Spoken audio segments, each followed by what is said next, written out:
everyone, so this is my final entry for Pinkstylist Villains in Vogue contest. This look is the Greek goddess of war Enyo. In the description box below there will be some information about this goddess if you are interested.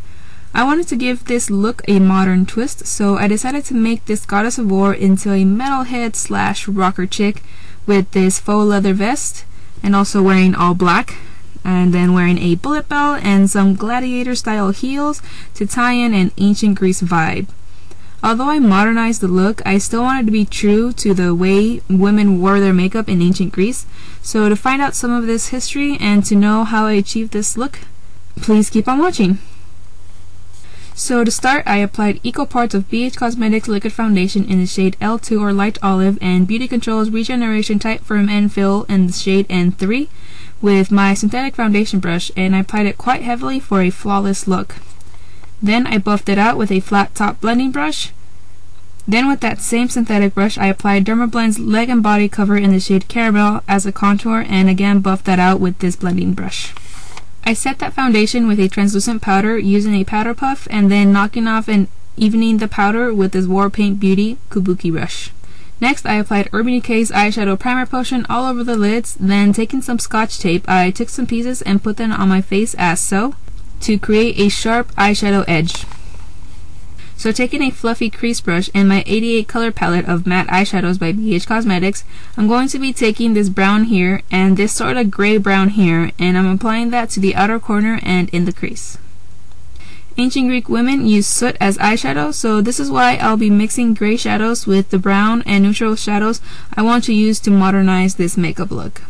Now taking an e.l.f. fluffy angled brush, I'm going to be taking this shadow here and applying that as a brow bone highlight as well as an inner corner highlight.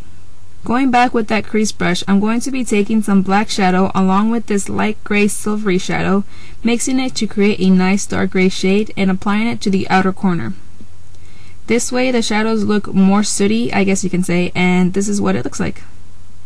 Now I'm taking a flat shader brush and this palette here, and I'm going to be picking up this gold shade here called Popular and applying it onto my lid.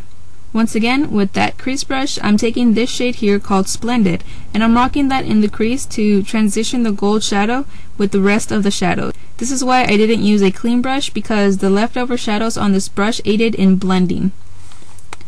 Now going in with this shade called Breeze, I'm applying that as a shimmery brow bone highlight. This look wasn't planned out very well, so I'm just creating this look as I go.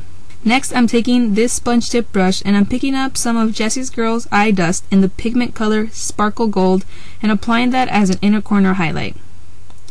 Then I decided to take this flat shader brush I used previously to apply some of that eye dust onto my lid. Now I'm taking L'Oreal's 24-hour lacquer liner in 171 Blackest Black, and using the brush it came with, I'm going to be lining my upper lash line. Then right here I realized that I could now remove the tape from my face.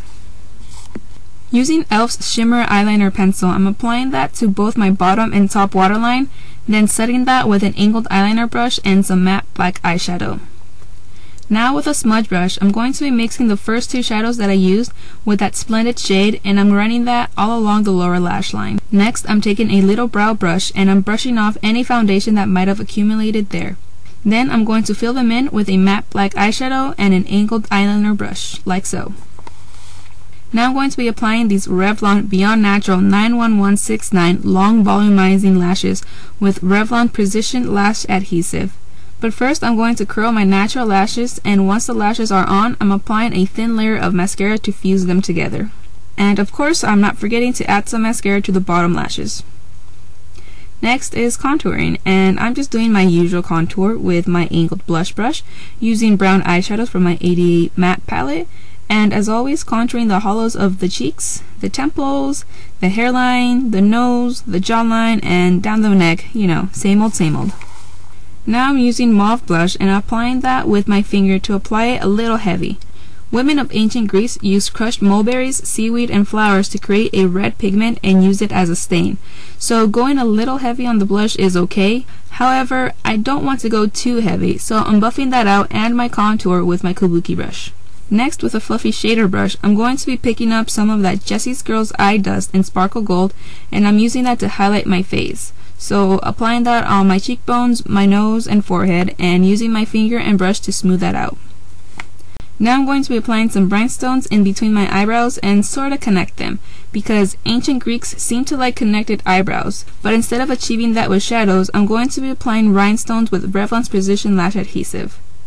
So now my eyebrows are connected to match that fashionable statement of ancient Greece. Onto lips, I'm using a Jordana liner in 43 Maroon, and I'm lining my lips as well as filling them in. Next, with the Sonia lipstick in 130 Porsche Red, I'm applying that on top.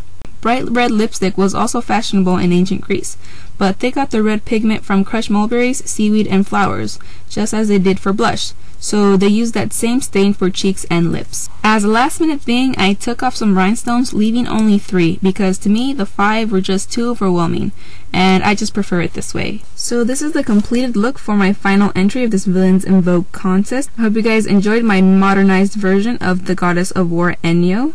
Thank you guys so much for watching, and as always, stay tuned for more photos at the end of this video. Good luck to everyone who entered, and yeah, bye everyone!